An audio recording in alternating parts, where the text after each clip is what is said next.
நல்லா இருக்குமா? அந்த திருஷ்டி ஓம்பல் கண்ணாறு எதனா இருக்கா, இல்ல வேற எதனா இருக்கா? செய்வன இருந்தால் எழுந்திருக்க கூடாது. செய்வன இல்லாத அதுக்கு தோஷம் மட்டும் இருந்தால் எழுந்திருக்கணும்.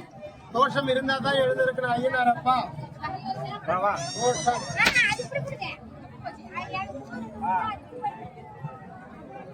சரி, அதே மாதிரி அவங்க வீட்டுக்கு நீ போறியா?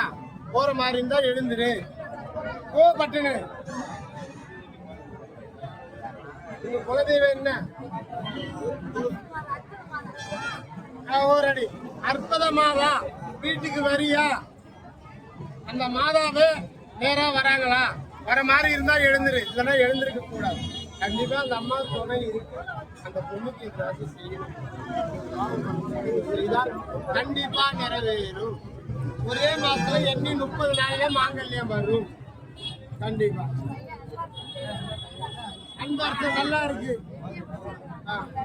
அதுதான் உங்க வீட்டுல திஷ்டி கழிக்கணும், கண்ணாறு இதெல்லாம் இருக்கு. அதை செய்தால் கண்டிப்பா ஐநாறு பிள்ளைகள நல்லா இருக்கும். நீங்க உங்க சாமியை வச்சு செய்யலாம், உங்க சாமியை செய்யலாம், அங்கதான் சேர்ந்துடலாம். குலதெய்வம் எல்லாமே ஒண்ணுதான். அப்ப அதை செய்தால் கண்டிப்பா நல்லா இருக்கும்.